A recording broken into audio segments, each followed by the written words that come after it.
François Poher, je suis le directeur des hospices de Nuits-Saint-Georges et plus largement des hospices civils de Beaune qui comprennent l'ensemble des établissements sanitaires et les EHPAD publics du groupement hospitalier de territoire du sud de Côte-d'Or. À ce titre, je gère aussi deux domaines viticoles, celui des hospices de Beaune mais aussi celui des hospices de nuit dont on parle aujourd'hui, un domaine de 13 hectares essentiellement en premier cru et dont la vente aux enchères, la 61e, va avoir lieu le 20 mars prochain.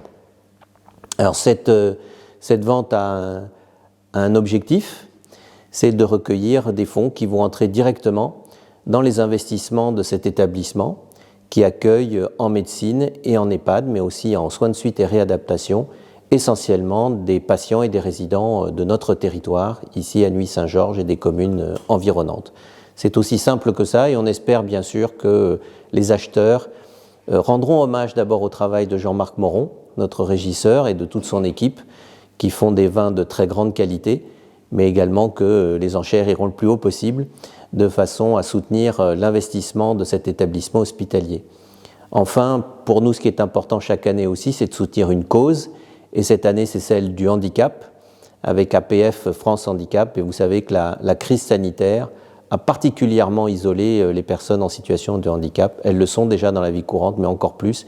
Et donc là, à travers le programme de réduction de la fracture numérique, ils ont une initiative particulièrement louable et on est très fiers de la soutenir cette année avec Élodie Frégé, qui est la marraine de l'association.